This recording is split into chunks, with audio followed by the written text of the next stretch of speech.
panggilan tugas mulia.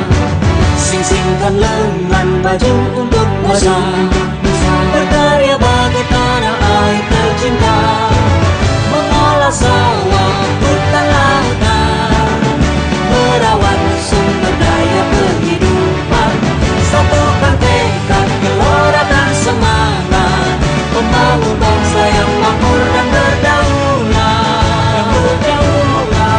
Musyawarah menjadi pandu warga, adat istiadat lestarikan semua budaya, gotong royong sandaran bersenda, keadilan sosial tujuan bersama, bebaskan desa dari jerat kemiskinan, wujudkan kemandirian sandang pangan papan, bergandeng tangan tulus ikhlas berjuang, mengabdi desa membangun Indonesia, mengabdi desa membangun Indonesia.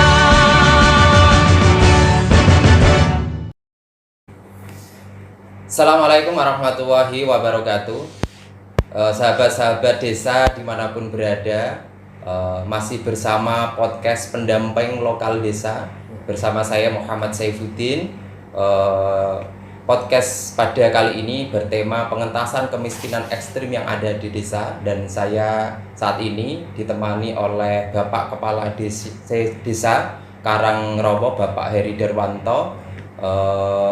Beliau adalah seorang visioner, semangatnya luar biasa, mempunyai banyak terobosan-terobosan dalam pengentasan kemiskinan yang ada di desa Karangrowo. Baik, langsung saja saya akan ngobrol sama beliau. Selamat pagi, Pak. Iya, pagi, Mas. Oke. Langsung saja, Pak. Saya akan menanyakan terkait yang pertama adalah definisi tentang kemiskinan ekstrim, Pak. Iya. Kemiskinan ekstrim ya, Mas ya. Iya. Bahwa kemiskinan ekstrim adalah suatu kondisi ketidakmampuan seseorang hidup yang paling dasar, yaitu diantaranya adalah mengenai sanitasi lingkungan, air bersih, pendidikan. Namun di sini pendidikan di Karangrowo sudah terpenuhi, Mas. Yeah. Dan ada lagi untuk akses di sosial itu juga. Yeah.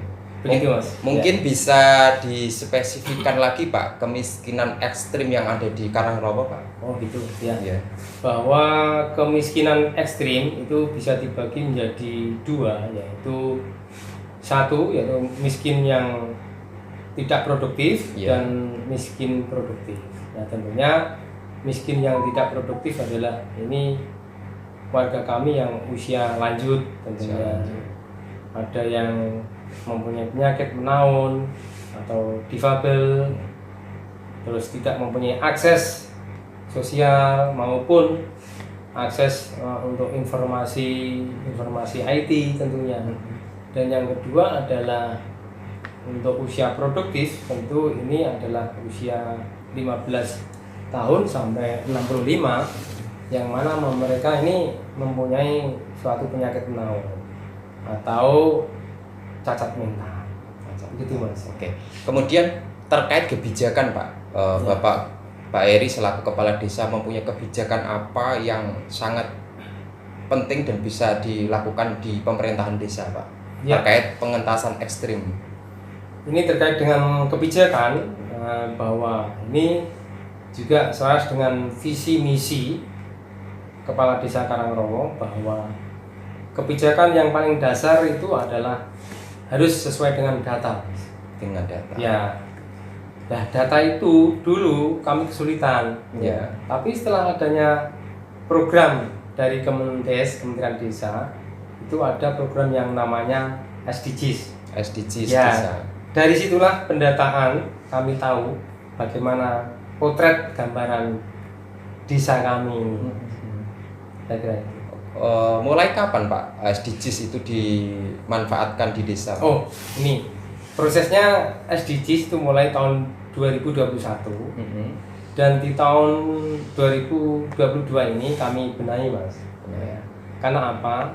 Karena untuk menjadi dasar kami membuat kebijakan di tahun 2023. 3 yang mana itu selaras dengan APBDes kami Iya. ya, dan RKP 2023 ini juga berdasarkan dengan SDGs tersebut. Dengan SDG tersebut. Ya. Kemudian tentunya yang namanya kebijakan itu tidak lepas dengan apa yang dengan adanya anggaran gitu Pak. Ya. Dalam bentuk apa yang selama ini dilakukan desa untuk warga yang miskin ekstrim tadi Pak? Dalam Ya. bentuk apa Pak? Yang miskin ekstrim tadi sudah kami anggarkan di APBDes tentunya Mas. Ya. Ini bersama-sama kami putuskan dengan BPD bahwa dana desa itu kan boleh untuk BLT. BLT. Ya, kami khususkan untuk warga yang ekstrim tadi, Iya. miskin Berapa ekstrim. persen Pak untuk yang BLT Pak? Untuk Kalau untuk tahun ini, tahun 2022 ini 40%, 40%. ya kan, 40%, yang mana itu termasuk besar ini Mas. Iya. Ya. Dan kami kelompokkan untuk yang ekstrim dan yang non ekstrim. ekstrim.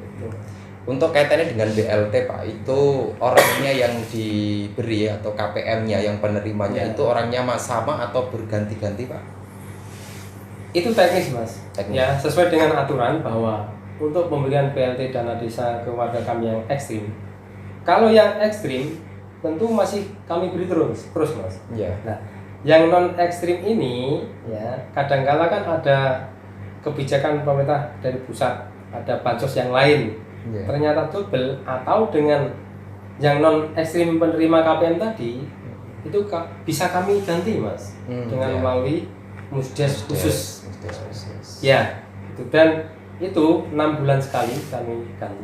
Oke. Ya. Kemudian untuk yang lain Pak, termasuk kaitannya dengan rumah tidak layak huni, kemudian sanitasi atau jamban itu gimana Pak? Oh ya, ini memang kebutuhan yang sangat mendasar Mas terkait dengan RTLH, bahwa pernah kami lakukan untuk bekerja sama bareng-bareng membangun untuk pengentasan kemiskinan melalui RTLH. Ini harus gropian. Gropian. Ya, tentu dari APBDes maupun APBD tidak akan mencukupi. Iya. Ya, maka dari pihak ketiga tentunya ada CSR, ada dari perusahaan-perusahaan, dan pernah kami lakukan itu dengan bekerja sama dengan Basnas. Ya, Basnas membantu ya, dari lembaga DAPM Hasanah Kecamatan Undaan juga membantu ya, atau dari komunitas mana juga membantu ya. Iya. Dan itu kami gropian dari APBDes desa untuk membangun rumah tidak layak huni tadi. Kayak gitu Mas. Semua itu tidak terlepas dari terobosannya Pak Kepala Desa. Oh iya, bahwa perlu kami sampaikan Ya. tugas dari seorang kepala desa, bukan saya pribadi ya, Iya. secara umum, bahwa kepala desa ini yang bertanggung jawab sepenuhnya di desa tersebut. Harus bisa mencari terobosan-terobosan dan harus juga untuk keluar. Ya, maksudnya apa? Kerja di luar. Kerja di luar. Kita ke perusahaan rokok Jarum atau Noyorono Iya. atau yang lain, dan kebetulan kami juga menggandeng PT Noyorono CSR-nya untuk membantu kegiatan di desa kami terkait dengan perintisan desa wisata. Oke, baik. Terima kasih Pak atas pertanyaan yang sudah saya ajukan sama Ya, Bapak. makasih, Jangan Pak. bosan-bosan di podcast pendamping lokal desa Pak. Oh, enggak Mas. Oke. Saya seneng kok Mas. Oke, siap. Iya. Baik. Pada intinya sahabat-sahabat desa, bahwa untuk pengentasan kemiskinan ekstrim yang ada di desa ini tidak mudah, akan tetapi juga tidak sulit, karena sekarang ini apa yang tadi sudah disampaikan oleh Bapak Kepala Desa, bahwa terkait pengentasan kemiskinan sekarang sudah berbasis data. Jadi desa yang dulunya belum punya data sekarang sudah ada data, dan data ini adalah milik Kementerian Desa, yaitu SDGs Desa, sehingga beliau bisa melihat potret gambaran yang ada di desa secara menyeluruh lewat SDGs, dan SDGs itu bisa dibawa dalam Pusdes untuk menyusun RKP untuk setiap tahun dan seterusnya. Baik sahabat-sahabat desa, kali ini podcastnya cukup, dan terima kasih bersama saya pendamping lokal desa dan Bapak Eri Darmanto selaku Kepala Desa undur diri mengucapkan terima kasih. Pendamping desa bisa, pendamping desa bisa, pendamping desa bisa. Sekian, wassalamualaikum warahmatullahi wabarakatuh. Waalaikumsalam. Desa sudah semua untuk kita. Desa sudah